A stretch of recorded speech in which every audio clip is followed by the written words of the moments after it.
Welcome to this, our Thursday, July 21, 2016 edition of the Government News Brief. In the news, government is doing more to reintegrate youths in correctional facilities back into society, more stringent national standards being developed, and the Ministry of Public Infrastructure and the Mayor and City Council collaborating to address drainage issues in Campbellville. Stay tuned as we bring you the details of these and other stories.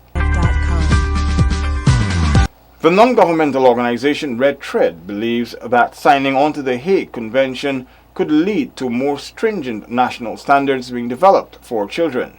Here are the details. Coordinator of Red Thread, Karen D'Souza, says the recently concluded Hague Conference reflected the national responsibility required for the protection of children. I actually think that once we hopefully become a member of the conference, that there'd be a lot more focus and a lot more recognition and attitude that addresses child rights. Legal practitioners from across the Caribbean gathered in Guyana last week to discuss various Hague Conventions and how they can be useful to their countries.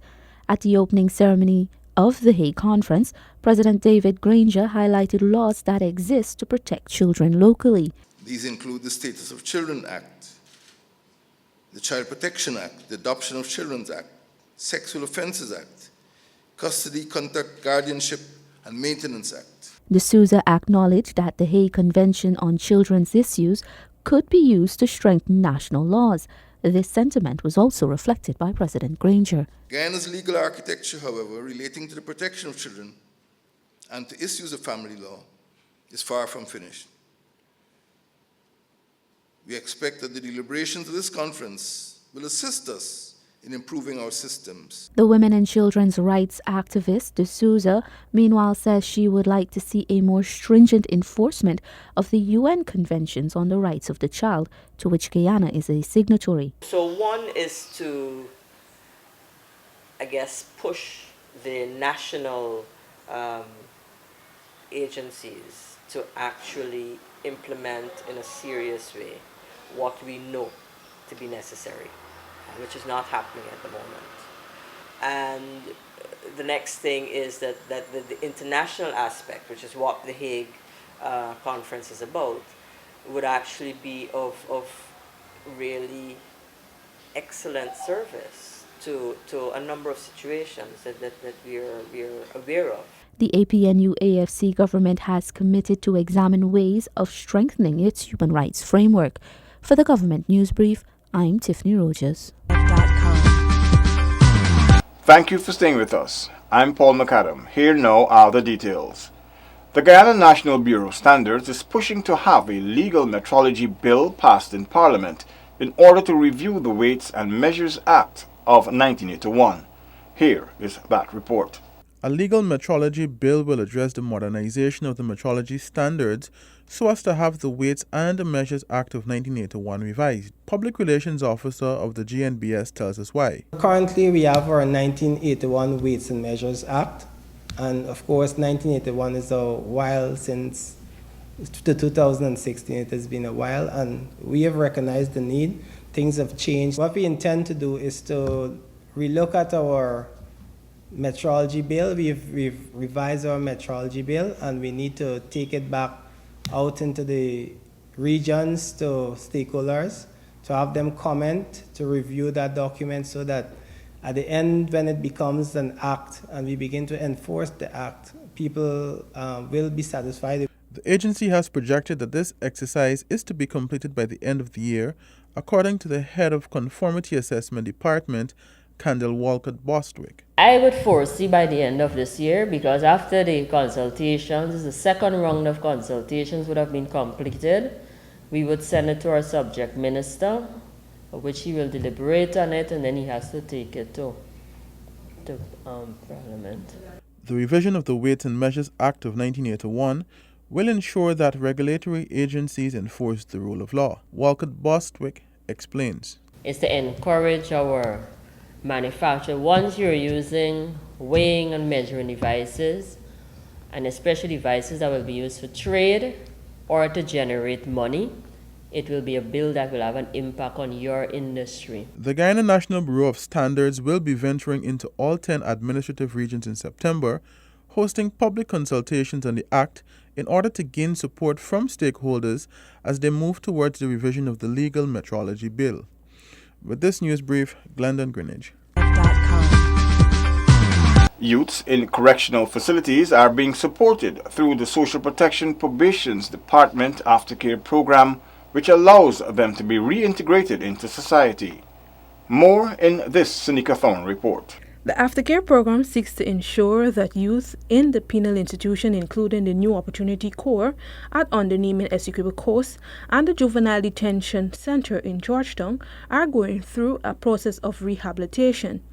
Forbes Monroe, Chief Probation and Social Services Officer, says that the youths are provided technical skills trainings in the area of electrical installation, mechanic, tailoring, information technology, agriculture, and academics. The probation officer would do is to ensure that each person within the prison system, particularly the youths as it pertains to your question, would be accessing these various services that are provided within the prison system, within those four walls. So while they are there, it's not like if they're doing nothing, but certain services, like as I mentioned, those areas, those trade areas, are being provided to these youths. And we try to facilitate the process, and I'm repeating myself here, to ensure that each person within the prison system have access to these skills training, so that even when they get out from there, they're not coming out knowing nothing, but they're coming out with some skill. And we also, at this point in time,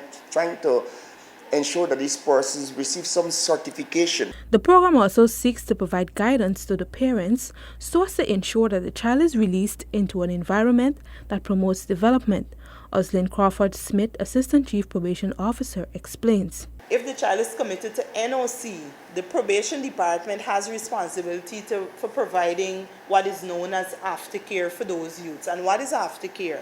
Aftercare is providing guidance and support to the youth that is committed to NOC from the time that youth is the magistrate signs a document to say you're sent to NOC for however long, provide guidance and support to that youth, and provide support to the parent as well, so that when the child is released from NOC, they're released into an environment that would promote development and not cause them to go back into that situation that caused them to be there in the first place. The ministry also provides support in the form of counseling and anger management sessions for the youth while they are in the institutions.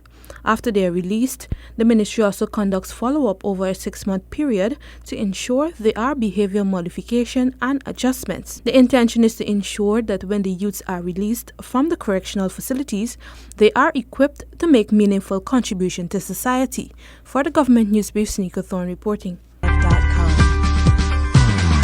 The Financial Intelligence Unit, established under the Anti-Money Laundering Combating the Financing of Terrorism Act, now has a new director and deputy director, as identified by the Parliamentary Committee of Appointments. More in this Kalaki Amsterdam report. Matthew Edward U. Langevin and Abiose Thomas, identified for the positions of director and deputy director of the FIU, were selected after several rounds of the Committee of Appointments meetings, as well as background checks by the Guyana Police Force. Chairman of the committee, Dr. George Norton, explains. Top-ranked candidate was no longer eligible for consideration for the appointment of the director of the FIU. The committee deliberated and by consensus decided that Mr. Matthew Edward Hugh Langevin would be the most suitable candidate for the position of director of the FIU. Meanwhile, the search continues for other officers critical to the functioning of the unit. The FIU has been tasked with protecting the integrity of Guyana's financial system through the detection and deterrence of money laundering and terrorist financing. The committee commenced the process for the selection of the accountant and attorney at law, which the committee agreed to bring to the attention of the National Assembly in the near future. On assuming government, the APNU plus AFC pledged to reform and fully operationalize the FIU, which had Paul Gear as its director. And after years at the unit, no one was investigated under the AML CFT regulations. We are now trying to put the FIU on a formal footing. And not only put it on a formal footing, have its autonomy, independence, and the way and the transparency of the recruitment of the staff. The last head of the FIU was recruited solely by the last government.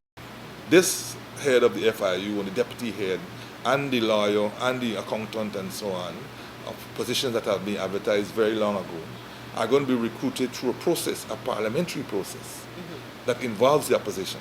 The full operationalization of the FIU is dependent on a fully constituted AML CFT, which opposition member Juan Egil pointed out was absent, and Minister Patterson says is now being addressed. That the authority has to be established, and we have started the process.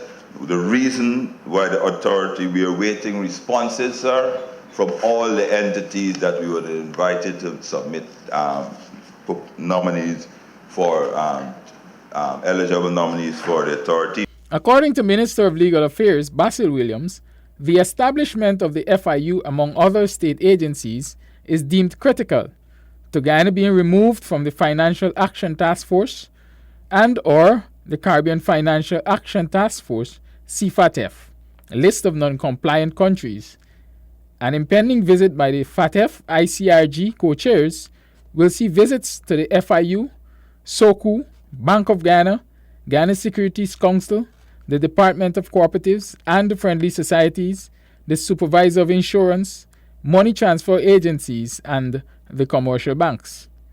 Once the FATF ICRG co-chairs on-site verification concludes that Ghana has satisfied the compliances, a motion will then be moved in the October plenary to remove Ghana from the FATF ICRG's review list.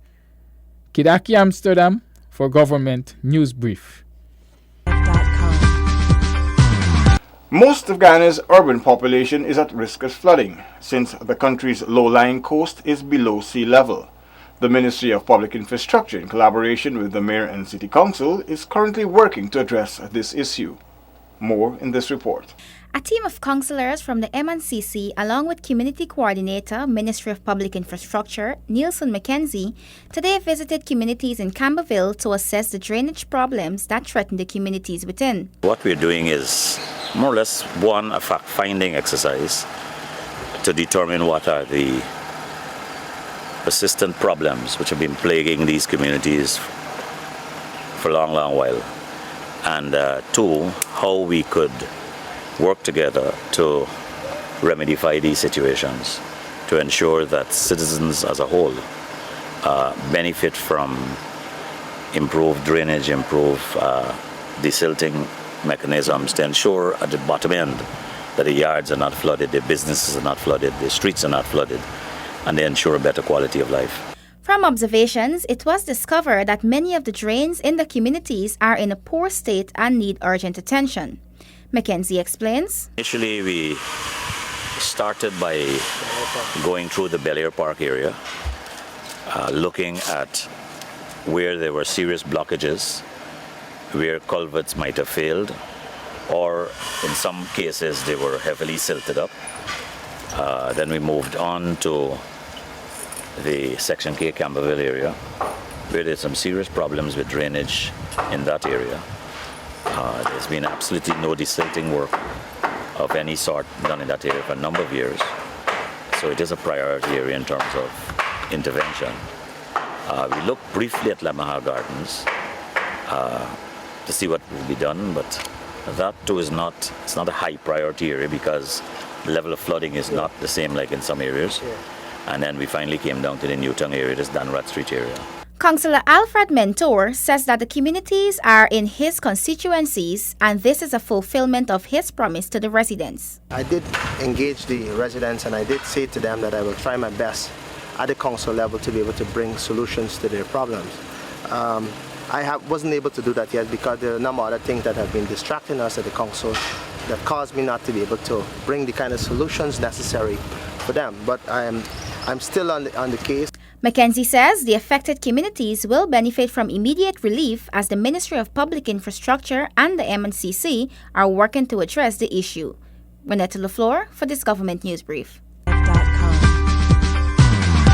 Now here is a notice to mariners from the Maritime Administration Department. All vessels transiting the Demerara Ships Channel are hereby notified that with immediate effect, the minimum depth in the channel is now 5.1 meters below chart datum. This restriction is necessary based on a recent survey. The dredging of the Demerara River Ships Channel will commence shortly. Depths will be monitored periodically and adjustments made accordingly. This notice supersedes all previous minimum depths stated in the tide tables and other publications. These are the reports we covered in today's edition of the Government's News Brief. The details of these and other stories can be found on GENA's website. We encourage you to stay updated and subscribe to our website and YouTube channel. All government and other information can be accessed from GENA's website. Join us again tomorrow when we bring you another edition of this, the Government's News Brief. Thank you for watching.